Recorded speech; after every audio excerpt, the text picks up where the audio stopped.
నా మాటలను మనస్సున నుంచుకొనుము. సామెతలు 7:1.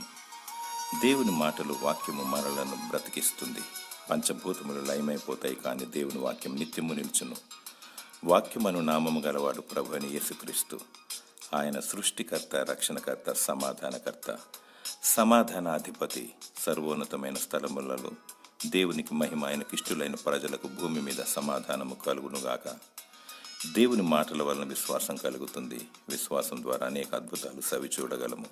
దురద చెవులు కలిగి కాకమ్మ కథల వైపు మరలకుండా సత్యవాక్యమునకు చెవియొగ్గాలి. దేవుని వాక్యమును దివారాత్రములు ధ్యానించాలి. దేవుని స్వరము వినాలి. మనసు నిండా జీవవాక్కు చేత నింపబడాలి. నీవు నిత్యము బ్రతికెదవు. మానక స్తుతించి ప్రార్థించుము.